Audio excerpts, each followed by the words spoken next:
Today on Toledo Cars, we visit Badlands Off Road Park and break everything.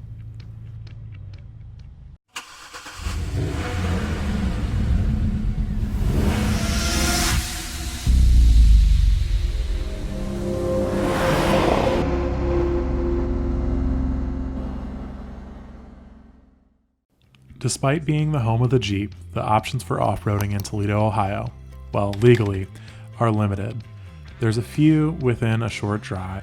Bundy Hill is about an hour and a half away and seems to be the frequent destination. The Mounds and Hollyoaks are both north of Detroit, and Roush Off-Road Park is further away in Indiana. Wanting something a little bit different, I took the 4-hour drive to Badlands Off-Road Park in Attica, Indiana. This is a pleasant drive and the sun is behind you on the way there and back. You can do it in a day, but I don't recommend it. Staying the night would be the smart option, but I did make it there and back in one day. I met up with some friends, and on the first trip out, we broke the first Jeep. Here you'll see Bobby and Lila's pink and black V8 swapped YJ. It's a cool rig, but unfortunately it suffered a mechanical failure, was leaking oil, and had an electrical issue. It wasn't going to make it through the day.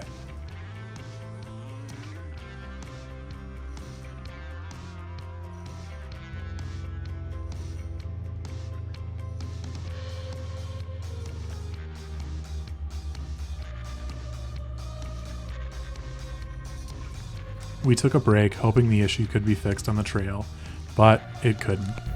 While we had some downtime, I got some shots of this cool old Bronco tearing it up in two-wheel drive on this little hill.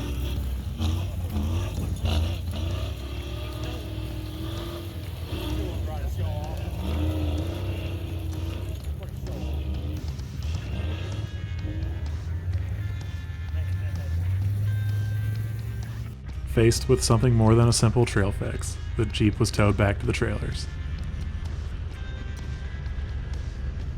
On our way back out, Tim got stuck trying to follow the light 4-cylinder Jeep up a steep gravel hill.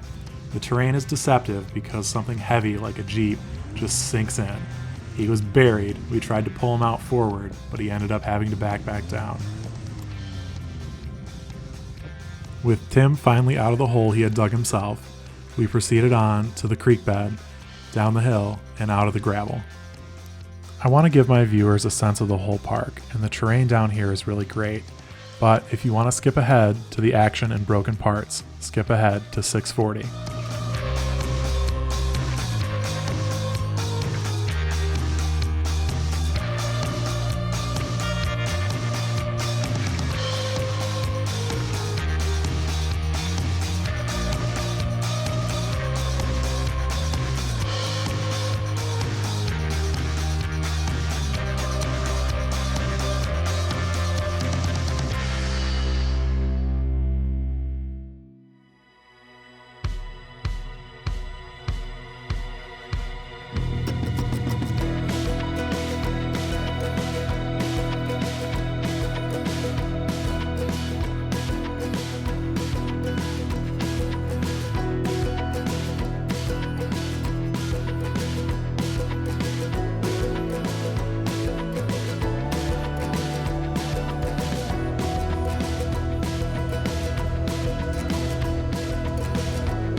Other than the early problem, the day was going well, but it was about to take a turn for the worse, and the GoPro audio was fortunate enough to pick up the bang and the pop of the broken knuckle and shattered brake disc on Tim's Jeep.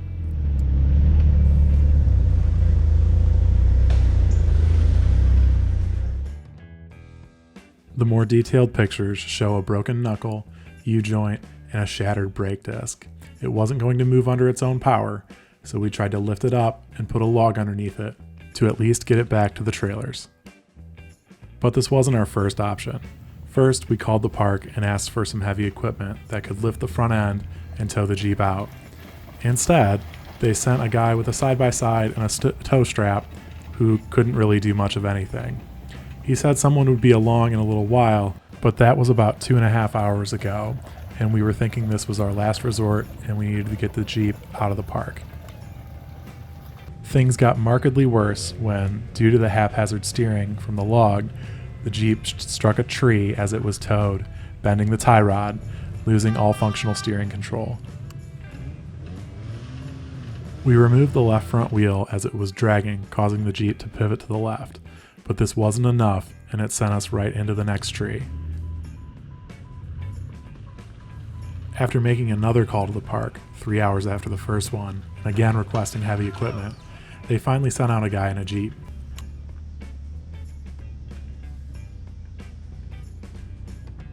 I wasn't privy to the conversation between our broken Jeep owner and the park official. I don't know if our Jeep owner fully anticipated the destruction resulting from just dragging the front end across the ground all the way back, but I do know that he expected to be towed at least to his trailer.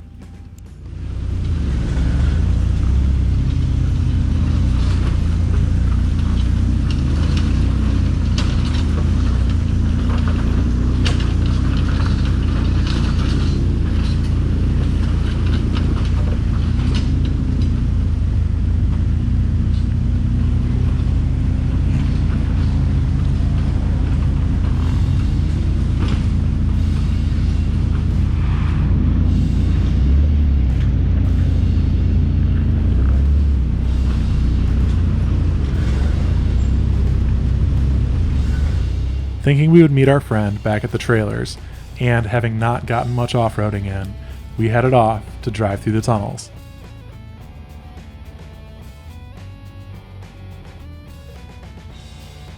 The tunnels are something of a showcase piece for Badlands Off-Road Park. You see them in all the pictures that everyone takes and all the videos that are posted on Facebook. But I honestly expected them to be more challenging. My 4-cylinder, not lifted Jeep didn't have any trouble at all. Maybe it was because the water was low, and I could see that having an effect on the ability of my Jeep to get through this obstacle. But honestly, I found it too easy.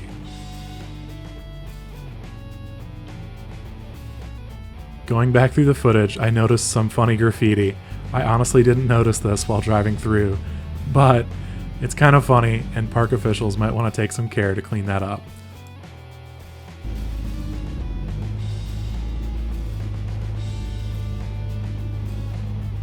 Going back through the tunnels made me realize something I didn't like about Badlands Off-Road Park. It's a nice park, but unfortunately, it was crowded. There were people everywhere, and it never really seemed like you were off exploring on your own. Maybe we can chalk that up to the holiday weekend, but the crowds made it a little bit less enjoyable. Breakdowns seemed common, but that can't really be the park's fault. This one was especially interesting, as this lifted YJ attempted to tow this broken Rubicon up a trail by doing a 4-wheel drive burnout and then breaking a drive shaft. I towed him out later, and he made it out just fine. Faced with this traffic jam, we decided to go through the tunnels again and find another way out.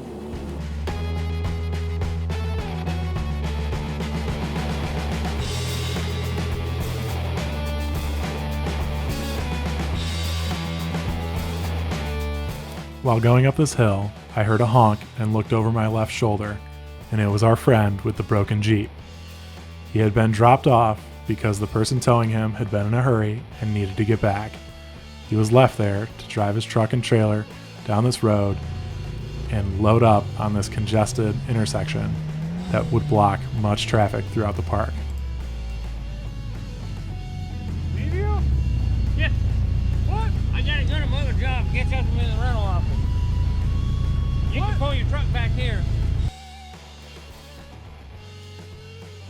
After this recovery, this Jeep was trashed. It needs an entire new front end. At some point, a spring had fallen out. Luckily, it was recovered, but basically everything in the front end is destroyed.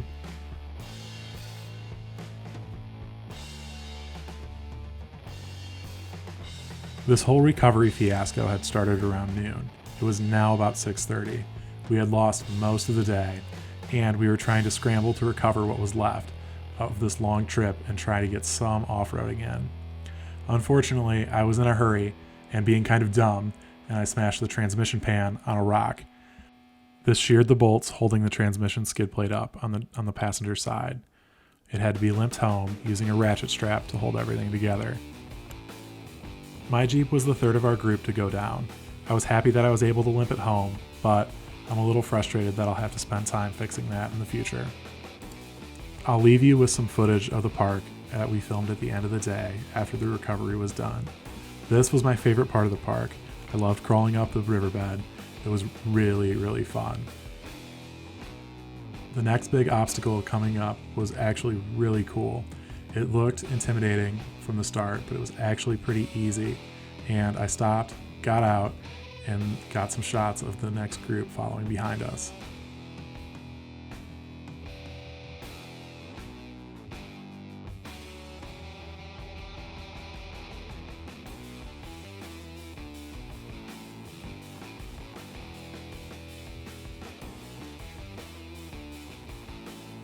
Being focused on recovery of the other Jeep for most of the day, I didn't have time to get out and do some good filming. This is the best footage I have from outside of the Jeep. Sorry for the all GoPro video, everybody.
As the day ended, I was faced with a very long 4-hour drive home with a mechanically less than perfect Jeep, but I made it okay. On the whole, I wouldn't recommend the 4-hour drive down and 4-hour drive back in one day. It was a lot, probably too much. I definitely wish I wouldn't have stayed so late, but after the long recovery, we wanted to just get some off-roading in. After all, we had driven all that way. I also think that while Badlands Off-Road Park is definitely nice and definitely worth the visit, I don't think it's worth the extra 3-hour drive compared to Bundy Hill. Bundy Hill offers a great experience that's comparable in many ways, and I think that's the better time value for your drive and your time if you're coming from Toledo. I hope you all liked the video. Please be sure to like and subscribe, and we'll keep bringing you more good content and taking you along on all our fun adventures.